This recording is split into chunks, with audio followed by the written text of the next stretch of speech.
What a surprise. I've got something to say.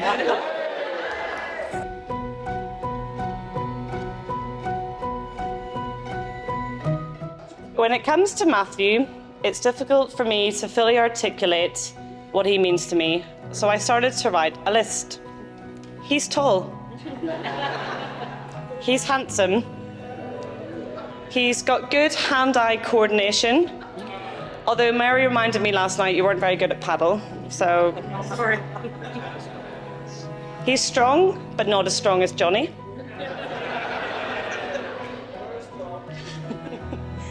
He's funny and charming. He's caring and kind. He's intelligent and witty, but he's now officially off the market.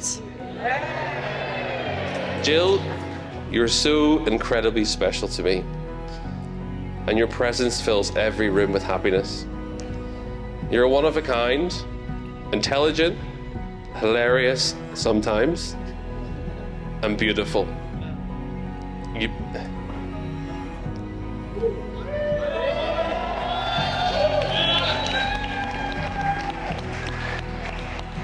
You make me feel safe and you brighten up tough days. We have grown up together and have always done our best to work out the world, and I can't wait to work out this new chapter with you.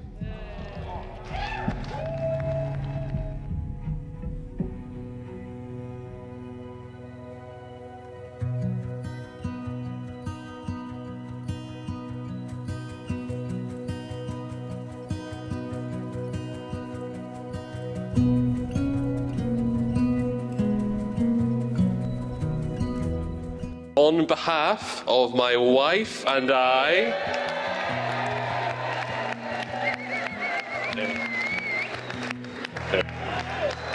would like to thank everybody who has been able to join us on this incredible day. A specific thanks for those who have travelled from afar. Friends and family, what a wonderful group we have here today. So many different parts of our lives, from different sides of the Irish Sea. It's incredibly special for Matthew and I to have two places to call home. Northern Ireland, where our lives began, and where our first memories but oldest relationships were formed. And of course now London, after Matthew's time in Edinburgh and mine in Durham. But everybody is here today because you're incredibly special to us and have supported us in your own unique way throughout our lives and throughout Jill and I's journey together. It's been a pleasure to have you with us, and I know everybody, and I mean everybody, is going to do a very good job at celebrating long into the evening.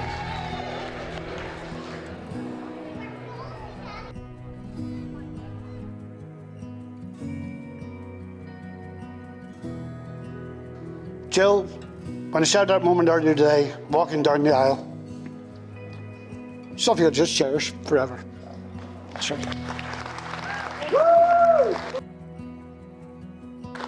Being father of the bride was something I could never have felt more proud of than I did today.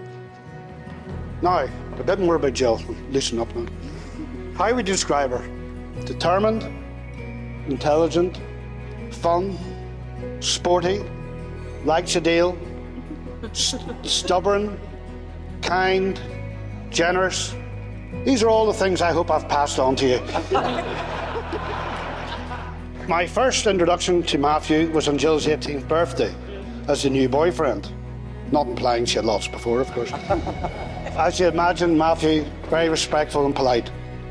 You have been idling since then, and we're proud of what you both have achieved in your careers. Wishing you both well in your exciting futures, starting in Germany next month. But when we met you, Matthew, the truth is you've always been part of the family when we first met you.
So my advice to you both, we're very proud of you. Always argue behind closed doors. Beware of confiding with people outside their marriage. Don't worry about the small stuff, because it is all small stuff. Above all, make each other laugh. Love and laughter go a long way.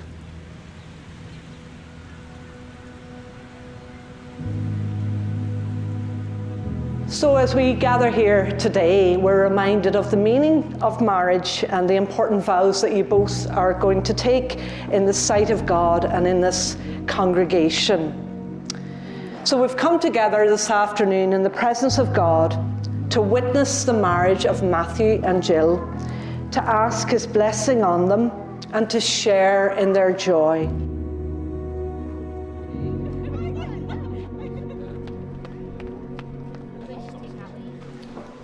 Love does not consist in gazing at each other, but in looking outward together in the same direction. For in fact, man and woman are not only looking outward in the same direction, they are working outward. Here one forms ties, roots, a firm base. Here one makes oneself part of the community of men, of human society. Here the bonds of marriage are formed. For marriage, which is always spoken of as a bond, becomes actually, in this stage, many bonds, many strands of different textures and strength, making up a web that is taut and firm. The web is fashioned of love, yes, but many kinds of love. Romantic love first, then a slow-growing devotion, and playing through these, a constantly rippling companionship. It is made of loyalties and interdependencies, of shared experiences. It is woven in memories of meetings and conflicts, of triumphs and disappointments. It is the web of communication, a common language, and an acceptance of lack of language too, a knowledge of likes and dislikes, of habits and reactions, both physical and mental. It is the web of instincts and intuitions, of known and unknown exchanges.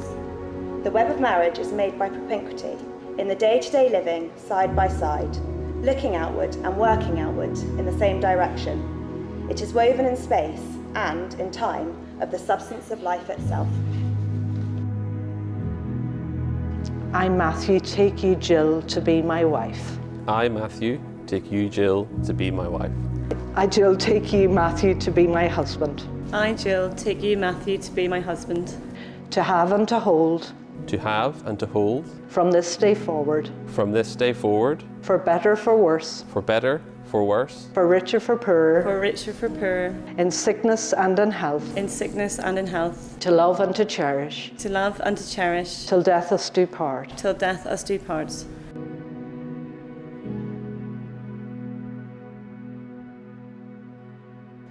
Therefore, in the name of God, I pronounce that they are husband and wife. You may kiss the bride.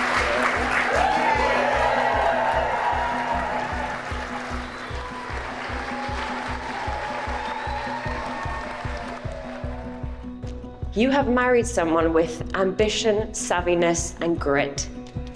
Jill was captain of the cricket Irish female team. And she was deputy head girl, and she's already crushing it in her career, and she's only 30.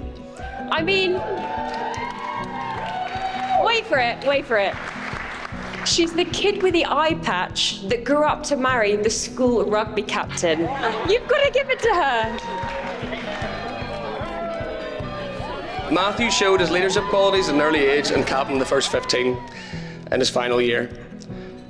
I've put here, don't read this unless you've had a few too many drinks. Matthew also didn't pick his best friend and best man Johnny for the Schools Cup squad in his final year. Jokes aside, the rugby pitch was where our friendship was formed, and it continued to grow and blossom throughout our school years, our university years and beyond. Jill was a massive part of mine and Matthew's skill experience. Matthew's, very obviously, as was where they met and their love flourished. Mine, because another good friend of mine, or two, had been out with Jill before Matthew.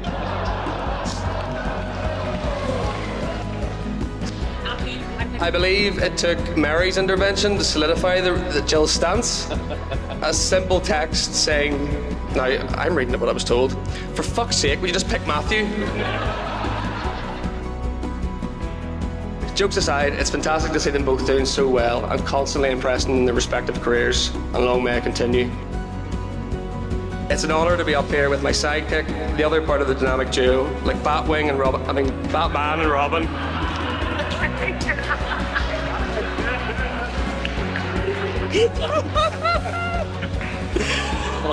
And let's not take our tops off and get kicked out of the wedding like we did in your stag do. So I have a weird request to finish, and you can ask me all the questions after. But on three, could everyone please be upstanding, raise a glass, and shout Banana Mountain, okay? To Matthew and Jill. 1, 2, 3, Banana Mountain!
Feel like the luckiest bride in the world because I am marrying my best friend.